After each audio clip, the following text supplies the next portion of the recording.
got some motherfucking design on right now.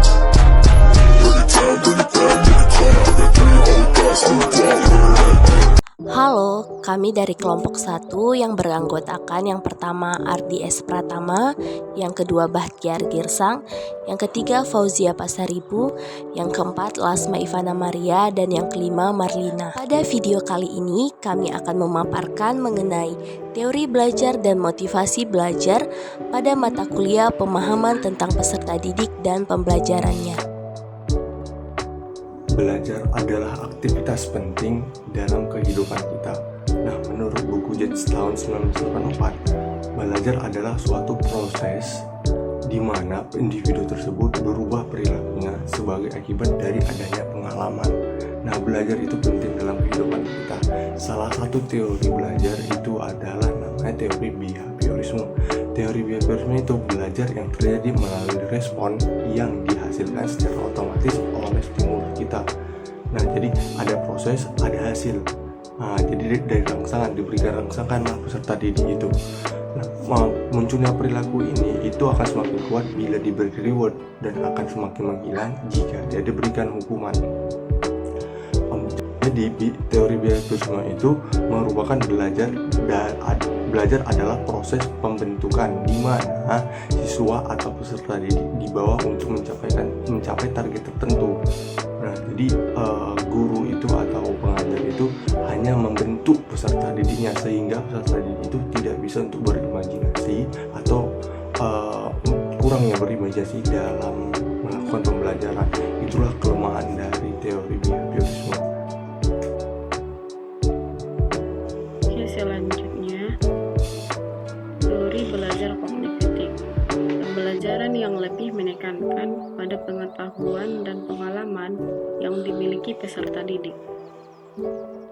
Menurut Piaget, individu yang berkembang menuju kedewasaan akan mengalami adaptasi dengan lingkungannya, sehingga menyebabkan terjadinya perubahan perilaku serta perubahan struktur kognitifnya. Teori belajar ini lebih menekankan pada proses daripada hasil dan erat kaitannya dengan tingkat kecerdasan seseorang, misalnya pengetahuan dan keterampilan berpikir. Level kognitif ini dibagi menjadi 3 berdasarkan taksonomi Bloomnya. Level yang pertama yaitu ada C1, mengingat, C2 memahami. Level yang kedua ada C3 yaitu mengaplikasikan, dan level yang ketiga ada C4 analisis, C5 menguasai, dan C6 menciptakan. Baik, di sini saya lanjutkan yaitu tentang materi teori humanistik, di mana teori humanistik ini yaitu sebuah teori belajar yang mengutamakan pada proses belajar, bukan hasil dari sebuah belajar. Kemudian teori yang menyatakan bahwa manusia berhak mengenali dirinya sendiri untuk mencari langkah untuk belajar sehingga diharapkan mampu mencapai aktualisasi diri. Kemudian di sini pada teori humanistik ini ada beberapa ahli di sini yang saya cetuskan yaitu tentang dari para ahli yang bernama Carl Roger, di mana proses belajar ini dia mengatakan bahwa dibutuhkannya sikap saling menghargai dan tanpa adanya prasangka antara individu yang menerima materi ataupun individu yang memberikan sebuah materi pembelajaran. Kemudian di sini ada beberapa prinsip teori belajar humanistik, yaitu setiap manusia memiliki nalar untuk belajar secara ilmiah, kemudian belajar secara sangat bermanfaat jika memiliki relevansi dengan maksud tertentu. Kemudian proses belajar ini bisa mengubah persepsi seseorang akan dirinya, dan makna belajar akan terasa jika dilakukan oleh diri sendiri. Di sini pembelajarannya itu lebih proses tanpa adanya paksaan kepada individu. Kemudian di sini ada ciri-ciri dari belajar humanistik itu yaitu menekankan pada aktualisasi diri ataupun individu, manusia sebagai sosok individu yang bisa mengelaborasikan dirinya. Kemudian tujuan dari teori humanistik ini yaitu memanusiakan manusia, di mana jika merujuk pada tujuan ini, seorang pendidik itu mampu mengarahkan atau menjadi fasilitator pada pembelajaran tanpa ikut campur terlalu mendalam pada proses pengendalian diri peserta didik, sehingga diharapkannya bisa tercapai tujuan pembelajaran. Kemudian banyak manfaat yang kita dapatkan dari teori humanistik ini, yaitu salah satunya mampu mengubah sikap siswa. Kemudian membiasakan individu untuk secara demokratis sehingga partisipatif dan humanis. Kemudian mampu menjadi individu sebagai insan yang mudah menghargai perbedaan.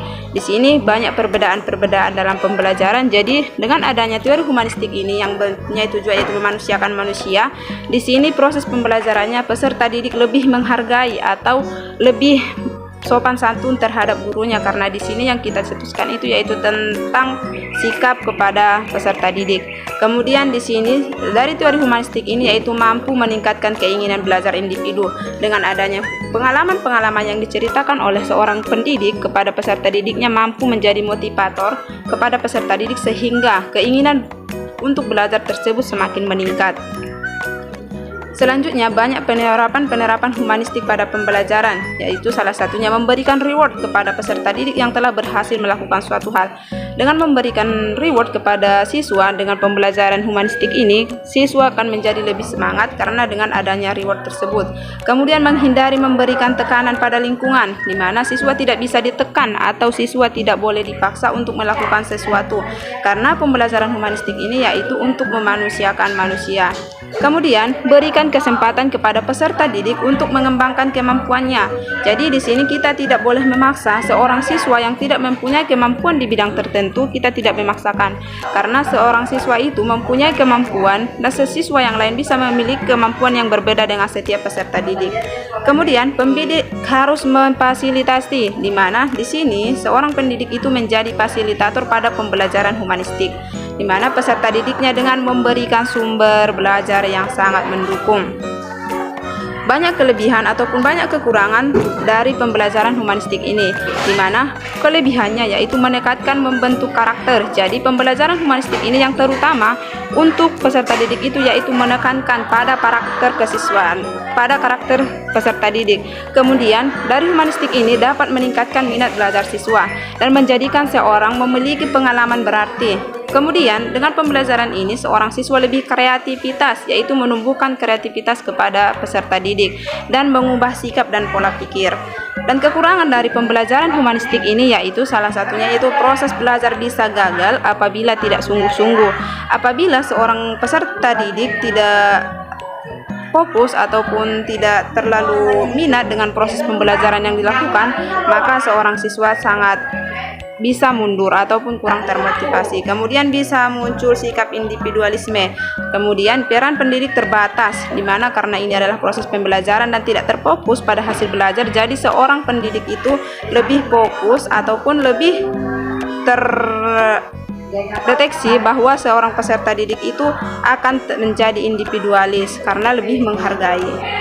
Oke, demikian yang bisa saya jelaskan pada teori humanistik ini.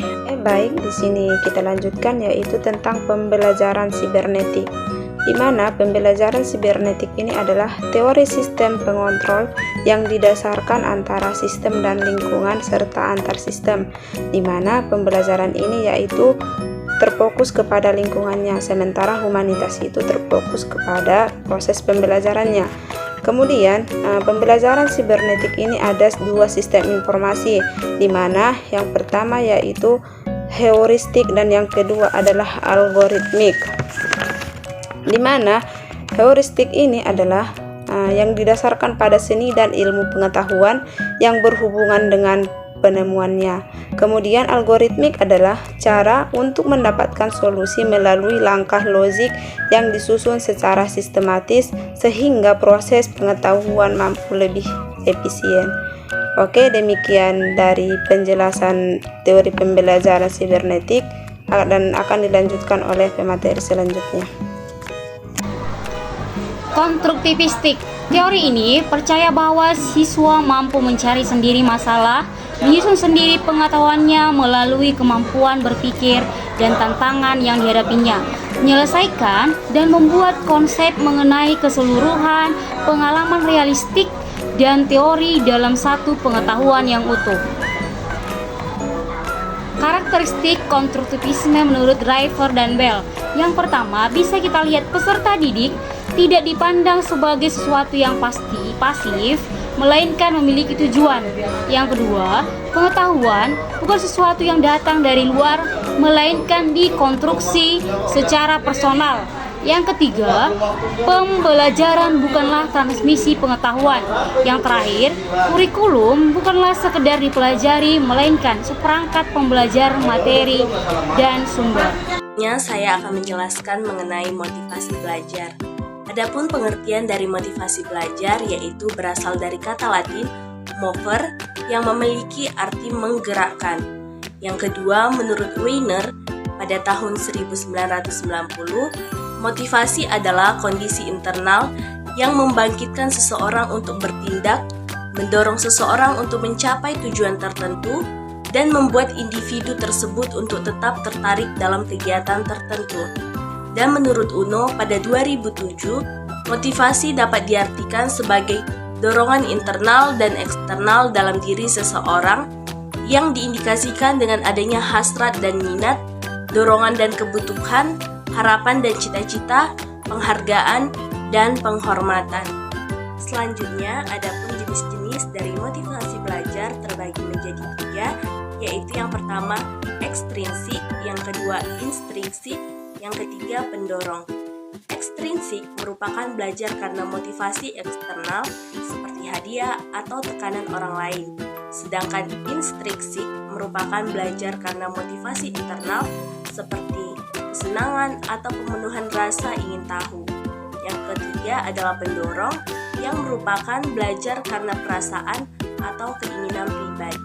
Selanjutnya, banyak sekali faktor-faktor yang memengaruhi motivasi belajar.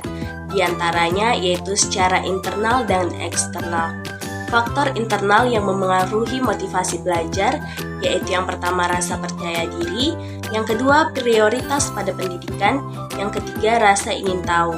Sedangkan faktor eksternalnya yaitu dukungan dari keluarga dan teman, satuan pendidikan yang baik, dan insentif eksternal. Demikianlah hasil pemaparan dari kelompok kami. Semoga video ini bermanfaat. Terima kasih.